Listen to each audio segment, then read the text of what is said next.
Bien, mis hermanos, como habrán visto en las redes, el tema de hoy tiene que ver con un tiempo que pasé hace algunas semanas donde tuve la oportunidad de compartir con una familia de la iglesia que había perdido a un ser querido. Gracias, Señor, un ser querido que había aceptado al Señor. Y realmente en esa meditación que tuve, pude compartir un pasaje muy usado por los pastores que trabajan o que tienen que servir en las funerarias, en los memoriales. Y es un pasaje que se encuentra en la primera carta a los Tesalonicenses, capítulo 4, 13 al 14. Un pasaje muy conocido que dice lo siguiente. Voy a estar leyendo en la Nueva Versión de las Américas. Nueva Biblia de las Américas. Pero no queremos, hermanos, que ignoren acerca de los que duermen, para que no se entristezcan como lo hacen los demás que no tienen esperanza. Porque si creemos que Jesús murió y resucitó, así también Dios traerá con Él a los que durmieron en Jesús. Y nosotros hemos oído eso una y otra vez. No se entristezcan como los hacen los demás, los que no tienen esperanza. Y para mí fue un buen tiempo donde yo medité en eso.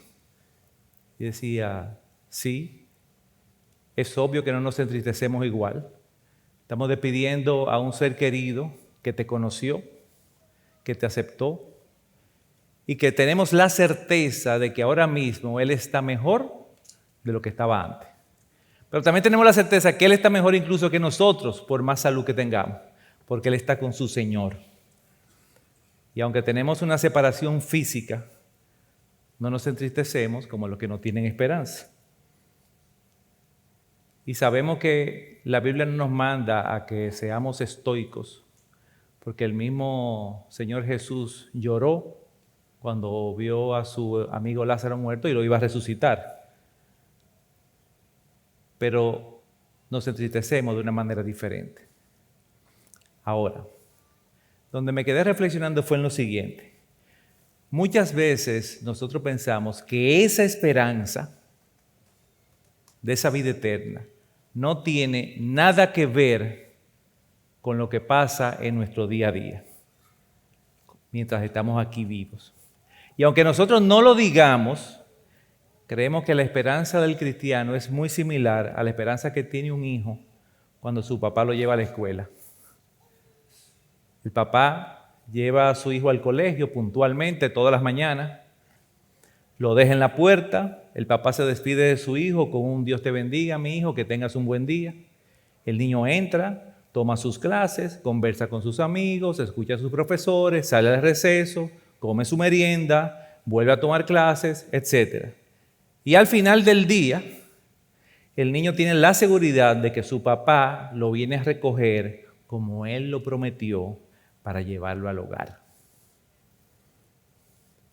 Pero el niño sabe que durante todo el tiempo que transcurrió, desde que su papá lo dejó en la puerta de la escuela hasta que el papá lo pase a recoger, su papá perdió todo tipo de conexión con él y todo tipo de comunicación.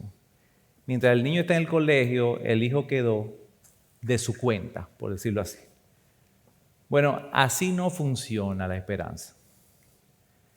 Aunque el resultado final de nuestra esperanza es esa misma certeza de que estaremos toda una eternidad con nuestro Salvador y Señor, una vida de esperanza es algo más que simplemente una vida de espera. Es más que eso. Una vida de esperanza tiene características particulares, tiene características diferenciables y reconocibles que se ven aquí, de este lado de la gloria. O sea, hoy nosotros quisiéramos ver en un pasaje sobre todo de la palabra, cómo la Escritura nos habla de este concepto, que es muy conocido por nosotros, pero vamos a hacer un énfasis tomando en consideración lo que estos textos nos dicen, cómo una vida de esperanza tiene que verse aquí en el día a día. El lunes, el martes, el miércoles, el jueves, viernes y sábado, no solamente el domingo. Vamos a ver que nuestra esperanza tiene implicaciones que afectan todo lo que hacemos. Vamos a ver que la vida del que tiene esperanza no puede ser igual a la vida del que no la tiene. Nos entristecemos, sí, pero no como los que no tienen esperanza.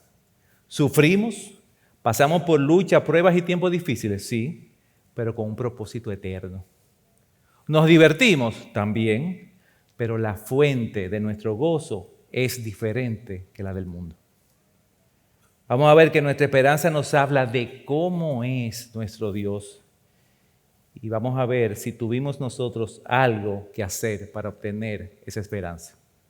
Veremos que nuestra esperanza nos instrumenta, nos capacita para ver todo de una manera diferente. Pero antes de ver todo eso, vamos a comenzar viendo qué significa el término esperanza. Y si vamos al diccionario de la Real Academia Española, vamos a encontrar esta definición. Esperanza es un estado de ánimo positivo que surge cuando se presenta como alcanzable lo que se desea. Es un estado de ánimo positivo que surge cuando se presenta como alcanzable lo que se desea. Sin embargo, miren la definición del diccionario de temas bíblicos de Manser y Powell sobre la esperanza bíblica. Dice, la esperanza es una expectación segura y confiada en la futura fidelidad y presencia de Dios. Sigue diciendo la definición. El horizonte de la esperanza cristiana se extiende más allá de la muerte hasta la eternidad preparada por Dios mismo. Es una realidad que está garantizada por Jesucristo. Entonces puede ver que aunque es el mismo término, hay dos conceptos que son bastante diferentes. Secularmente, por definición, el término esperanza implica estado de ánimo, deseo, posibilidad. Y sobre todo, no sé si se dieron cuenta, que está centrado en el hombre. Depende del hombre, de su estado de ánimo, de qué es lo que desea y de si se da una posibilidad. O sea que la esperanza es usada muy frecuentemente en el mundo para referirnos a algo que puede o no puede ocurrir. Por ejemplo, tengo esperanza de que me va a ir bien en este examen. Esa es mi esperanza. Eso es una posibilidad. Hay una que yo deseo. Tengo mi esperanza puesta en este candidato, o en este jugador, o en este negocio, o en este hijo mío. O puede ser una esperanza más genérica. Tengo esperanza de que las cosas van a mejorar. O para seguir usando el ejemplo del niño y el papá, imagínense que el niño dice algo así. Tengo la esperanza de que a mi papá no se le va a complicar con el tránsito, no se le va a dañar el vehículo y podrá venirme a buscar a tiempo al colegio. Pero como vimos, el significado bíblico de la palabra esperanza es diferente. La esperanza bíblica implica seguridad, garantía y depende de Dios. De nuestra parte solamente hay expectación, no contemplación, expectación. La expectación implica acción, no es un simple deseo. Y siguiendo con el ejemplo del niño y el padre en el colegio, en este caso, la esperanza del niño, si fuera bíblica, fuera la siguiente.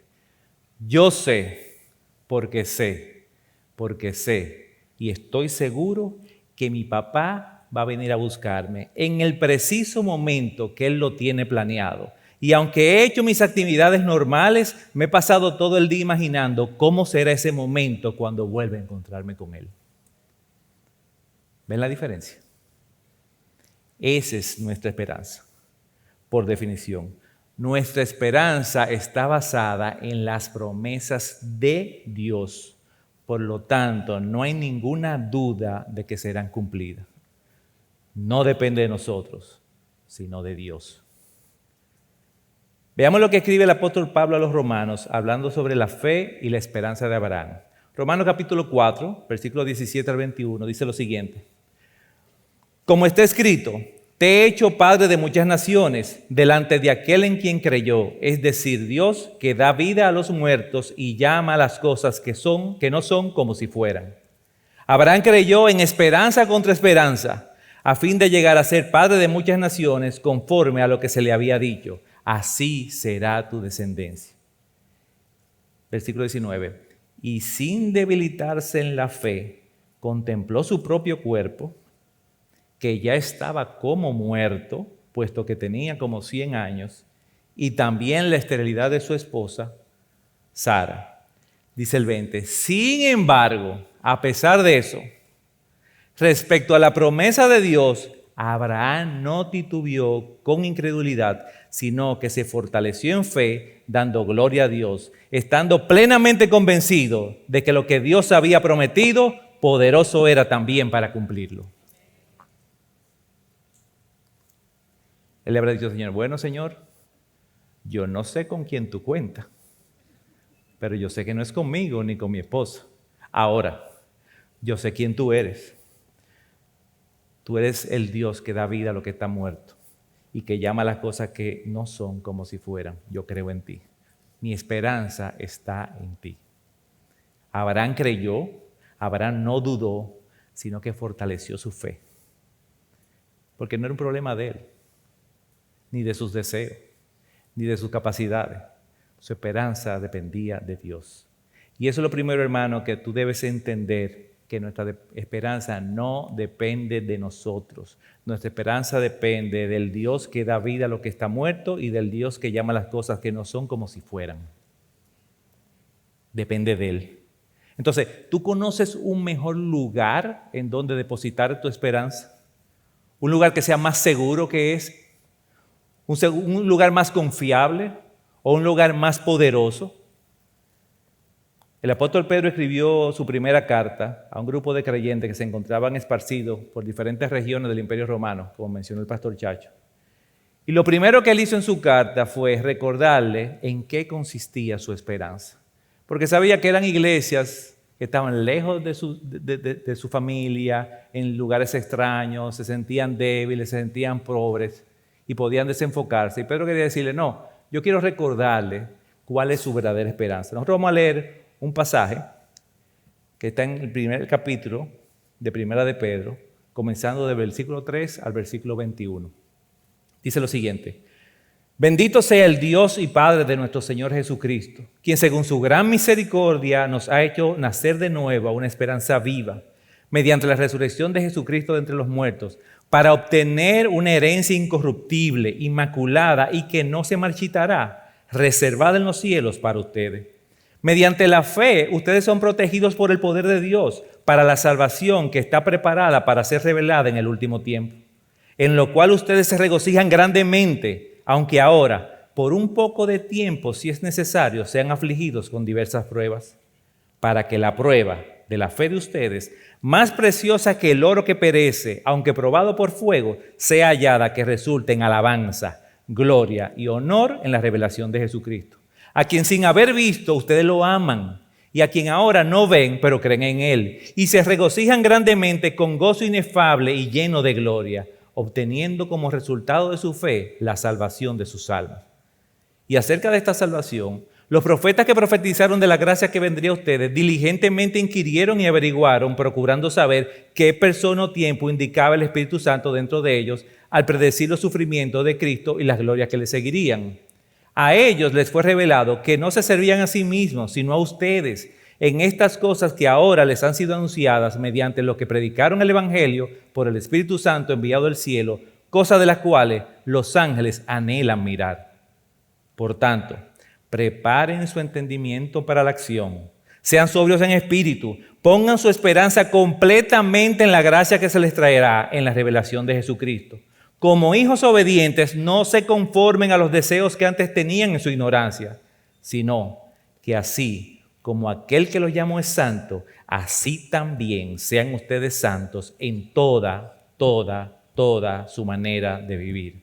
Porque escrito está, sean santos porque yo soy santo. Y si invocan como Padre a aquel que imparcialmente juzga según la obra de cada uno, condúzcanse con temor durante el tiempo de su peregrinación. Ustedes saben que no fueron redimidos de su vana manera de vivir heredada de sus padres con cosas perecederas como oro y plata, sino con sangre preciosa, como de un cordero sin tacha y sin mancha, la sangre de Cristo. Porque Él estaba preparado desde antes de la fundación del mundo, pero se ha manifestado en los últimos tiempos por amor a ustedes. Por medio de Él son creyentes en Dios, que los resucitó de entre los muertos y le dio gloria, de manera que la fe y esperanza de ustedes sean de Dios. Gloria a Dios. Fíjense qué texto tan confortador. Qué manera de recordarle a la iglesia dónde está su esperanza y en qué consiste la esperanza. Yo quisiera que nosotros nos sumerjamos en ese texto, comenzando del versículo 3. Vuelvo y leo los primeros 2 versículos. Bendito sea el Dios y Padre de nuestro Señor Jesucristo, quien según su gran misericordia nos ha hecho nacer de nuevo a una esperanza viva, mediante la resurrección de Jesucristo de entre los muertos, para obtener una herencia incorruptible, inmaculada y que no se marchitará, reservada en los cielos para ustedes. Lo primero que Pedro nos recuerda es lo mismo que nos decía Pablo en la carta a los Romanos. Todo depende de quién, de Él. Miren cómo están conjugando los verbos. Primero dice, según su gran misericordia. ¿La misericordia de quién? De Él. Nos ha hecho, ¿quién nos ha hecho? Él. Nacer de nuevo a una esperanza viva, mediante la resurrección de Jesucristo entre los muertos. ¿Quién resucitó a Cristo entre los muertos? Dios, por su poder, para obtener una herencia. Si nosotros obtenemos, ¿quién nos la dio? Él. Él nos la dio. Entonces, en esos 2 versículos nosotros vemos 3 elementos importantes que tienen que ver con nuestra esperanza. Número 1, nuestra esperanza no depende de nosotros, depende de Dios. 2, nuestra esperanza es un regalo. Es una gracia otorgada por la misericordia de Dios y avalada por el poder que Él demostró al resucitar a Cristo de entre los muertos. Y 3, nuestra esperanza incluye una herencia. Y dice ahí que no es cualquier herencia, que es una herencia incorruptible, inmaculada y que no se marchita. Incorruptible quiere decir que en sí mismo, en su naturaleza, no se puede corromper. Entonces ustedes han visto historias de estas familias muy acaudaladas que guardan todo su dinero en cajas fuertes y se olvidan de ello porque no lo necesitan. Y cuando vienen a buscar el dinero 40, 50 años después, ¿qué encuentran? Nada, polvo. El hollín se lo comió el dinero, porque es una herencia que era corruptible. Pero dice también que es inmaculada, o sea, que no le cae una mácula, que no hay nada externo. No solamente en su naturaleza no se corrompe, sino que no hay nada externo que lo pueda ensuciar. Y dice ahí que no se marchita. ¿Cuánto nosotros quisiéramos ver la belleza de una flor, de una rosa, de una orquídea que durara años? ¿Ustedes se imaginan? Que usted siembre una orquídea, un jardín de rosa en su patio y sepa que esa orquídea tiene 5 o 6 años florecida, pero lamentablemente su belleza es muy efímera porque se marchita. Está diciendo que la herencia de nosotros no es como la flor, no se marchita. Pero vamos a seguir leyendo. Versículo 5. Mediante la fe, ustedes son protegidos por el poder de Dios para la salvación que está preparada para ser revelada en el último tiempo, cuando Cristo vuelva. O sea, lo que está diciendo es que el mismo poder que pudo resucitar a Cristo de entre los muertos, nos protege. Y esa protección viene de 2 maneras diferentes. Primero, nos garantiza que nadie nos puede robar esa herencia. Y que el día final podemos reclamarla sin temor a que nos hayan descalificado. No nos van a decir, no, perdón, ya no te toca. Apareció otro familiar más cercano, esa herencia ya no es tuya. Ese poder nos garantiza eso, que esa herencia nadie nos la va a quitar. Pero también nos protege porque su poder, su omnisciencia, su omnipotencia y su soberanía están con nosotros a través del Espíritu Santo en nuestro diario caminar. Ese es el poder. Ese poder que resucitó a Cristo entre los muertos. Pero sigamos leyendo. Pedro no se queda ahí. Versículos 6 al 9. En lo cual, o sea, en esta verdad que somos protegidos por el poder de Dios, en lo cual ustedes se regocijan grandemente. Aunque ahora por un poco tiempo, si es necesario, sean afligidos con diversas pruebas, para que la prueba de la fe de ustedes, más preciosa que el oro que perece, aunque probado por fuego, sea hallada que resulta en alabanza, gloria y honor en la revelación de Jesucristo. A quien sin haber visto ustedes lo aman, y a quien ahora no ven, pero creen en Él, y se regocijan grandemente con gozo inefable y lleno de gloria, obteniendo como resultado de su fe la salvación de sus almas. Esos versículos son preciosos porque hablan mucho de que nos regocijamos, de nuestra salvación, de que amamos al Señor. Pero yo no sé si a ustedes le pasan. A mí me hubiese encantado que la segunda parte del versículo 6 y todo el versículo 7 no estuviera ahí. Esa parte que dice, seremos afligidos por diversas pruebas, que seremos probados por fuego, aunque diga que por poco tiempo, como que no, como que ese versículo y medio no debió ser inspirado por Dios. Como que debió haber sido así.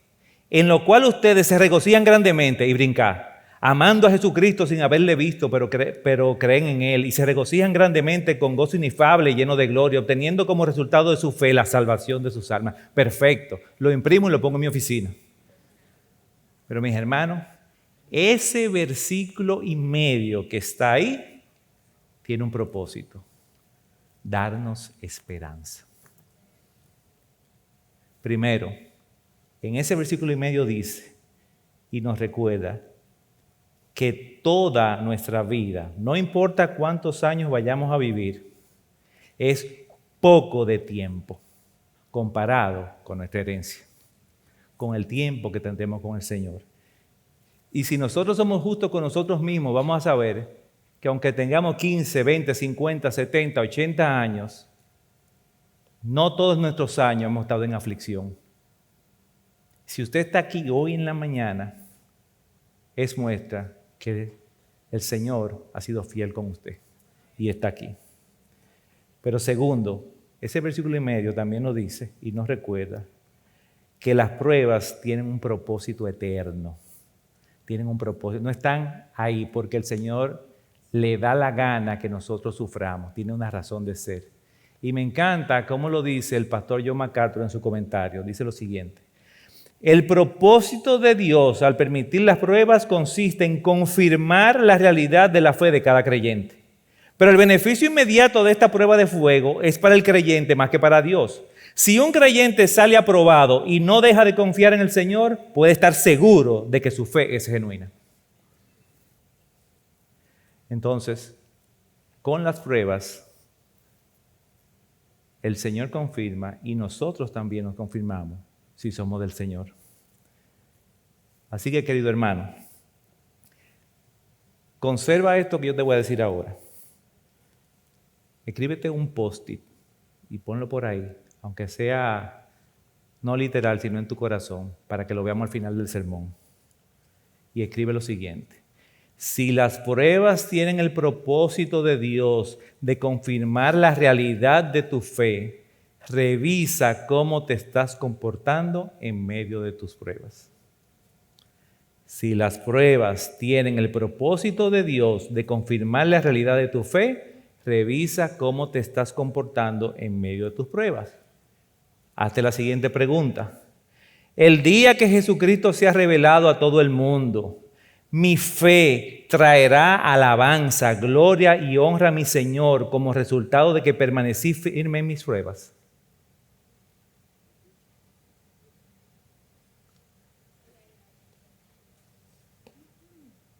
Mi fe traerá alabanza, gloria y honra a mi Señor como resultado de que permanecí firme en mis pruebas. Hazte esa pregunta. Pero lo grande es que Pedro no se queda ahí, sino que en ese versículo 6 también él nos muestra una de las grandes paradojas de la esperanza cristiana: el gozo en medio de la aflicción.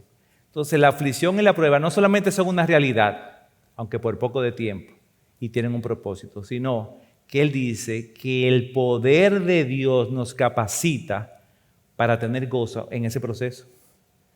Es como que Pedro está diciendo lo siguiente, y lo voy a refrasear el versículo.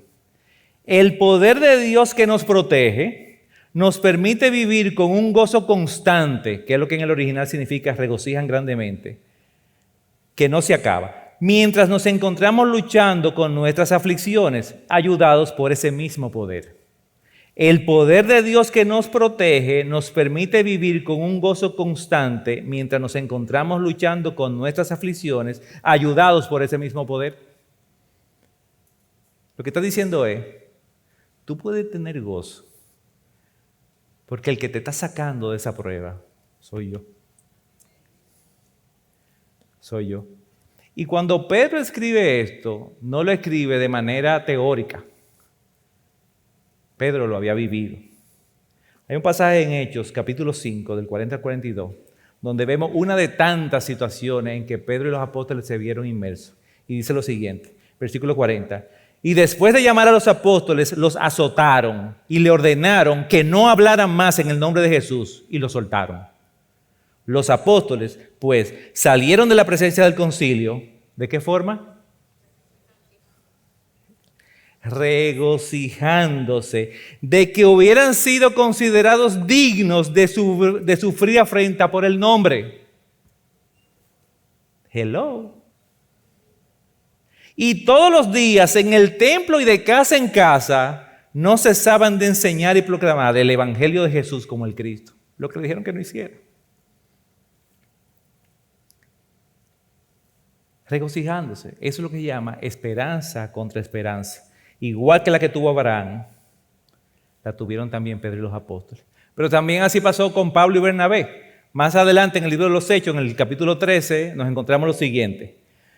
Pero los judíos instigaron a las mujeres piadosas y distinguidas y a los hombres más prominentes de la ciudad y provocaron una persecución contra Pablo y Bernabé y los expulsaron de la región. Entonces, estos sacudieron el polvo de sus pies contra ellos y se fueron a Iconio. Miren el 52. Y los discípulos estaban continuamente llenos ¿de qué? De gozo y del Espíritu Santo. Hermanos, es que ellos sabían en quién estaba su esperanza. Dice el mismo Pablo en la carta de Corinto, en la segunda, en el capítulo 6. Nosotros servimos a Dios, ya sea que la gente nos honre o nos desprecie, sea que nos calumnie o que nos elogie. Somos sinceros, pero nos llaman impostores. Nos ignoran aún cuando somos bien conocidos. Vivimos al borde de la muerte, pero aún seguimos con vida. Nos han golpeado, pero no nos han matado. Hay dolor en nuestro corazón, pero siempre tenemos alegría. Somos pobres, pero damos riquezas espirituales a otros. No poseemos nada y sin embargo, lo tenemos todo. ¡Wow! Ellos sabían dónde estaba su herencia incorruptible. Esos eran hombres que tenían vidas de esperanza. Y no solamente vidas de espera. Vamos a continuar leyendo el texto. Versículo 10 al 12. Acerca de esta salvación, los profetas que profetizaron de la gracia que vendría a ustedes diligentemente inquirieron y averiguaron, procurando saber qué persona o tiempo indicaba el Espíritu de Cristo dentro de ellos al predecir los sufrimientos de Cristo y las glorias que seguirían. A ellos les fue revelado que no se servían a sí mismos, sino a ustedes, en estas cosas que ahora les han sido anunciadas mediante los que lo predicaron el Evangelio por el Espíritu Santo enviado del cielo, cosas a las cuales los ángeles anhelan mirar. En estos tres versículos, Pedro está diciendo, miren, esta esperanza que tuvieron es la esperanza que anunciaban los profetas que iba a venir un Salvador. Y todos ellos hablaron para ustedes. Nosotros, los que estamos predicando ahora, en este tiempo, en el Nuevo Testamento, también no solamente estamos hablando lo mismo, que esa esperanza ya llegó, sino que ustedes están viendo que la estamos viviendo nosotros. Los ángeles quisieran participar de esta esperanza. Entonces, él dice, ya que ustedes ven cómo se vive una vida de esperanza, les toca a ustedes ahora hacerlo. Y dice Pedro entonces en el versículo 13, por lo tanto, preparen su entendimiento para la acción. Lo que recordamos la Reina Valera, que dice ahí, ciñan sus lomos, amárrense la túnica para que corran y no se tropiecen. Preparen su entendimiento para la acción, sean sobrios en espíritu, pongan su esperanza completamente en la gracia que les traerá en la revelación de Jesucristo. Está diciendo, se acabó el juego. Se acabaron los ensayos, se acabó el entrenamiento, viene la carrera. Enfócate. Enfócate en lo que es importante. O como si fuera un soldado. Se acabó el entrenamiento, ya viene la guerra. Concentración, es tu vida la que está en juego. Llegó el momento, no te disperses. Quita de tu cabeza todo pensamiento que no vaya de acuerdo a tu esperanza, porque dice ahí, pongan su esperanza, ¿qué? ¿Parcialmente? No, ¿qué dice? Pongan su esperanza completamente en la gracia que se les traerá. Enfócate en tu esperanza. Y por si tú no lo tienes claro, tu esperanza está en Jesús, en su venida, en su carácter. Hermano, y que nuestra esperanza está en Jesús, lo cantamos, lo predicamos, y puede parecer obvio, pero muchas veces nuestra esperanza está en otras cosas que no es Jesús. No. Bueno, peor. Muchas veces pensamos que sí, que nuestra esperanza está en Jesús, pero tenemos un entendimiento incorrecto de cómo funciona esa esperanza. Y Pedro nos está enseñando aquí que la esperanza bíblica no se basa en nuestra conveniencia, no se basa en nuestros deseos, no se basa en nuestros anhelos. Porque si fuera así, las aflicciones no fueran parte de ella. Y mucho menos incluiría gozo en medio de la prueba. Ese no es el tipo de esperanza que yo diseñara para mí. Pero Pedro dice que es una realidad. Y Pedro no se lo inventó. ¿Saben de quién él lo oyó? De su maestro. ¿Qué dice el apóstol Juan que dijo Jesús? Juan 16:33. Estas cosas les he hablado para que quien en mí tengan paz. En el mundo tienen tribulación. ¿Pero qué? Confíen. Yo he vencido al mundo. Para que en mí, en Cristo, tengan paz en medio de la aflicción. Esa paz en medio de la aflicción es la que hará que podamos comprobar que somos de Él cuando tenemos confianza y esperanza en Cristo. Cuando podamos experimentar lo que le dice Pablo a los Filipenses, esa paz que sobrepasa todo entendimiento, esperanza contra esperanza, una esperanza que el mundo no le entiende porque es contraria a Él. Confíen, yo he vencido al mundo. Yo lo dice en pasado ya. Yo vencí. Él lo prometió, Él lo aseguró y Él venció. Ahora, hemos visto que la esperanza bíblica se basa en las promesas de Dios. Pero, ¿dónde yo encuentro las promesas de Dios? En su palabra, en los evangelios. Por lo tanto, mi hermano, un requisito para nosotros es conocer su palabra, estudiar su palabra, conocer el carácter de nuestro Dios, para que nosotros podamos discernir cuándo algo es congruente con Dios y cuándo no. Si nosotros no estudiamos profundamente la palabra, y no solamente un devocional, o peor aún, como es un dicho cristiano que dice por ahí, un versículo al día mantiene al diablo alejado de la vía. Con un versículo al día no se mantiene al diablo alejado. Se mantiene al diablo alejado mientras más cerca estamos de Dios. Y más cerca vamos a estar de Dios mientras más lo conocemos y dependemos de Él y le obedecemos y le adoramos. Mientras más conocemos su plan, su propósito redentor. Pero si nosotros no estamos ahí, corremos el gran riesgo de basar nuestra esperanza en conceptos que son mal interpretados de la palabra y cometemos uno de los mayores pecados. Adaptamos el consejo de Dios a nuestro propio consejo. Y se nos olvida que Dios no es como nosotros. Y en los últimos versículos del pasaje, el apóstol Pedro continúa diciéndonos cómo luce ese Hijo de Dios que tiene puesta su esperanza completamente en Cristo. Dice el versículo 14. Como hijos obedientes, no se conformen a los deseos que antes tenían en su ignorancia, sino que así como aquel que los llamó es santo, así también sean ustedes santos en toda su manera de vivir. Porque escrito está, sean santos porque yo soy santo. Y si invocan como Padre a aquel que imparcialmente juzga según la obra de cada uno, condúzcanse con temor durante el tiempo de su peregrinación. O sea, si ustedes dicen que son hijos del santo, y ustedes saben lo que el santo, cómo juzga, compórtense como hijo de él, con temor. Ustedes saben que no fueron redimidos de su vana manera de vivir heredada de sus padres con cosas perecederas como oro y plata. Oro y plata, no. Sino con sangre preciosa, como de un cordero sin tacha y sin mancha, la sangre de Cristo.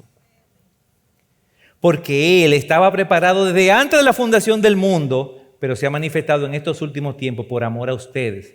Por medio de Él son creyentes en Dios, que los resucitó de entre los muertos y le dio gloria, de manera que la fe y esperanza de ustedes sean en Dios. Hermano,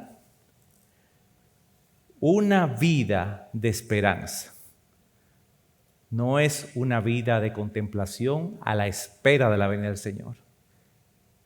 Una vida de esperanza se caracteriza porque es sobria y santa.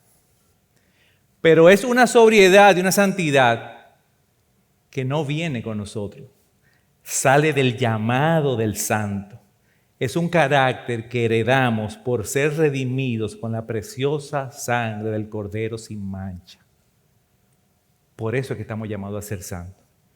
Es una cualidad de vida propia de aquel que ha recibido en su corazón el sacrificio de amor de nuestro Señor Jesucristo. Y no sé si se fijaron, pero el versículo 21 termina muy similar a como Pedro comienza en el versículo 3. Dice el 21, por medio de Él son creyentes en Dios, que los resucitó de entre los muertos y le dio gloria, de manera que la fe y esperanza de ustedes sean en Dios. Eso dice que son creyentes en Dios. ¿Y cómo comenzaba el versículo 3? Bendito sea el Dios y Padre de nuestro Señor Jesucristo, quien según su gran misericordia nos ha hecho nacer de nuevo a una esperanza viva. Una vida de esperanza solamente es consecuencia de un nuevo nacimiento. De la esperanza de la Biblia, de la esperanza en Cristo. No de la esperanza que nos convierte en el mundo en una persona positiva o emprendedora, no, de la esperanza bíblica. Solamente puede venir si hay un nuevo nacimiento. Entonces, ¿qué nosotros aprendimos en este pasaje? Bueno, primero aprendimos que nuestra esperanza no depende de nosotros. Y si ustedes solamente aprendieron eso, bien, no depende de nosotros, depende de Dios. Segundo, no hicimos nada para conseguirlo, es un regalo. Es una gracia otorgada por su misericordia y avalada por el poder que Dios demostró cuando resucitó a su Hijo de entre los muertos. 3, nuestra esperanza incluye una herencia que vimos que no es cualquiera, es incorruptible, inmaculada y no se marchita. 4, nuestra esperanza se basa en las promesas de Dios, no en nuestros anhelos. En las promesas de Dios, por lo tanto, necesitamos conocer su palabra, su carácter y su plan redentor. 5, el poder de Dios hace que en nuestra vida de esperanza podamos tener gozo en medio de la aflicción. No nosotros, no nos vamos a volver masoquistas, como yo dije. Es en el poder de Dios que nos hace que tengamos gozo en medio de la prueba. 6, una vida de esperanza implica que seamos sobrios y santos. Y 7, y muy importante, una vida de esperanza solamente nace de un corazón redimido. Una vida de esperanza solamente nace de un corazón redimido. ¿Recuerdas el post-it que te dije que lo guardaras para el final? Yo lo tengo aquí, el mío. Si las pruebas tienen el propósito de Dios de confirmar la realidad de tu fe, revisa cómo te estás comportando en medio de tus pruebas. Pregúntate, el día que Jesucristo sea revelado a todo el mundo, mi fe traerá alabanza, gloria y honra a mi Señor como resultado de que permanecí firme en mis pruebas.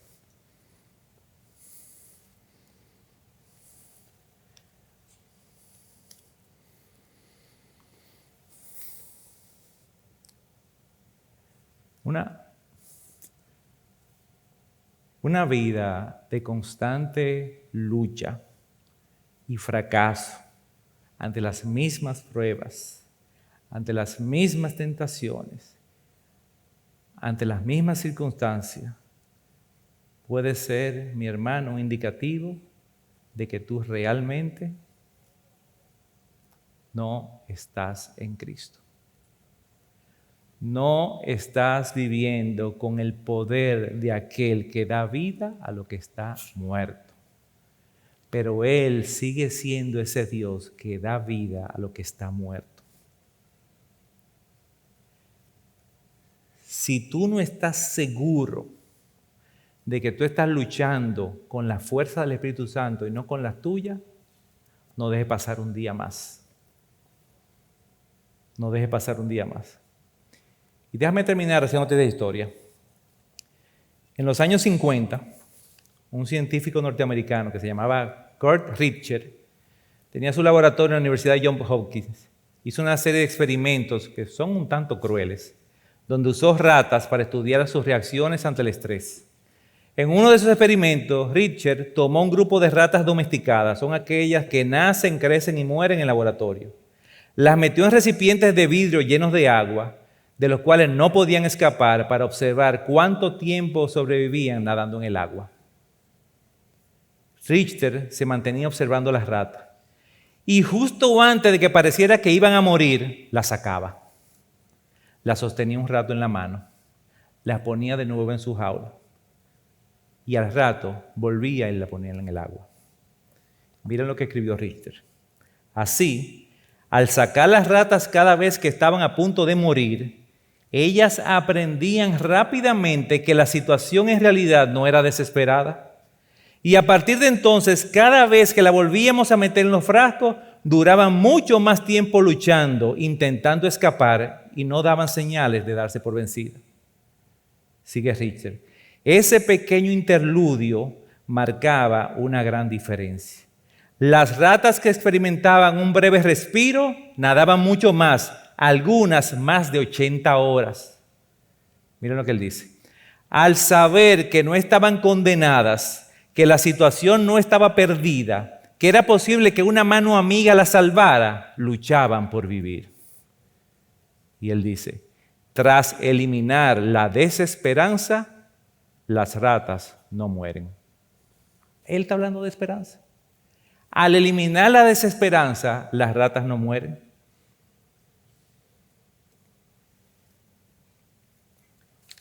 Miren esto. Richter modificó el experimento e introdujo en los recipientes ratas recién atrapadas en las calles y escribió: lo más sorprendente fue que las ratas salvajes, que suelen ser fuertes y excelentes nadadoras, se ahogaron los primeros 15 minutos después de ser inmersas en los frascos.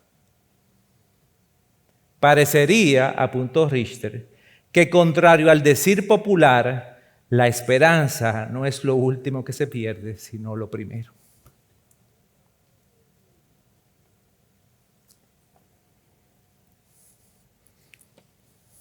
Hermanos, nuestro Dios no es un científico jugando con nosotros en un laboratorio. Pero nuestro Dios nos saca de la prueba cuando sabe que no resistimos más. Y lo hace una y otra vez. Y en nuestro proceso de santificación aprendemos a confiar en esa mano que nos va a sacar de la prueba. Y cada vez duramos más, entendemos más. ¿Por qué? Porque ponemos nuestra mira en nuestra esperanza, en nuestra herencia. Y nos recordamos a nosotros mismos que esto es un poco de tiempo. Un poco de tiempo. Y esa debe ser la manera en que nosotros vivimos nuestra vida. Una vida de esperanza, no de espera. Donde cada día nosotros podamos ver que debemos ser sobrios y santos, porque estamos en tiempos de guerra y tenemos que estar enfocados. Y entender que todo cuanto venga viene de un Dios amoroso y fiel que quiere hacernos a nosotros más parecidos a su Hijo. Aunque al final, como quiera, Él no nos va a ver a nosotros, va a ver delante a su Hijo.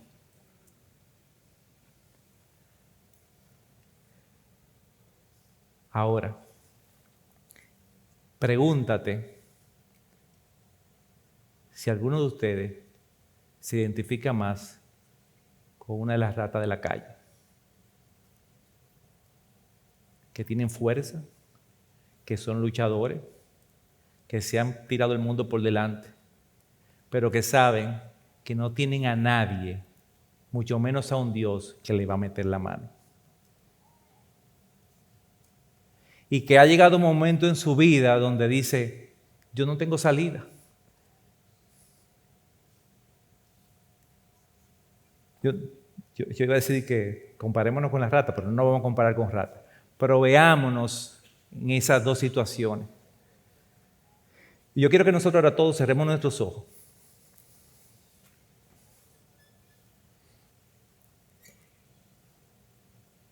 Y oremos a nuestro Dios. Y le digamos, Señor, yo quiero tener la certeza de que yo estoy en Cristo, de que yo tengo una vida de esperanza, de que mi esperanza, aunque yo creo que está armada por mi conocimiento de la palabra, puede ser que yo haya adaptado tu palabra para mi bienestar, para mis anhelos, para mis gustos. Señor, y yo no lo quiero hacer porque yo no quisiera que el último día tú me digas, no te conozco. Padre, yo quiero tener la certeza, y dile así, yo quiero tener la certeza de que yo soy tu hijo. Y ya yo estoy cansado de luchar y nadar con mis propias fuerzas y de saber que nadie me va a rescatar. Yo quiero tener esa certeza de que mi Dios está por mí y que mi esperanza está en Jesús. Padre, tú conoces el corazón de cada hijo tuyo que está aquí, porque tú lo formaste desde antes de la fundación del mundo. Yo te pido, Padre, que tú no nos dejes salir de aquí igual, sino que nosotros podamos entender que podemos tener la certeza de que el Dios que da vida a lo que está muerto es nuestro Dios. Y que solamente tenemos que ir delante de Él y decir, Padre, yo quiero poner mi confianza en ti. Yo quiero aceptarte como mi Salvador. Yo quiero vivir una vida de esperanza que yo pueda decir, tú eres mi Señor. Yo quiero tener una vida donde todos vean que estoy pareciéndome a tu Hijo. Padre, yo quiero eso en mi vida. Yo te necesito porque yo solo no puedo. Padre, ayúdanos, Señor, a entender que necesitamos de ti en cada prueba. Que en la medida en que somos débiles, somos más fuertes en ti. Y como dice la canción que vamos a cantar, fuerte en Él el débil es. Sobre la tempestad, tú eres Rey. Mi esperanza está en Jesús. Solamente en Jesús, en su sangre, en su rectitud. De nada, de ninguna otra cosa yo dependeré. Solamente en su nombre confiaré. Padre, te necesitamos en Cristo Jesús. Amén. Gracias por acceder a este recurso. Espero que haya sido de gran bendición para tu vida. Te sugiero que te suscribas a este canal de forma que tú puedas recibir notificación la próxima vez que hayamos subido un nuevo recurso que pueda servirte de instrucción y bendición.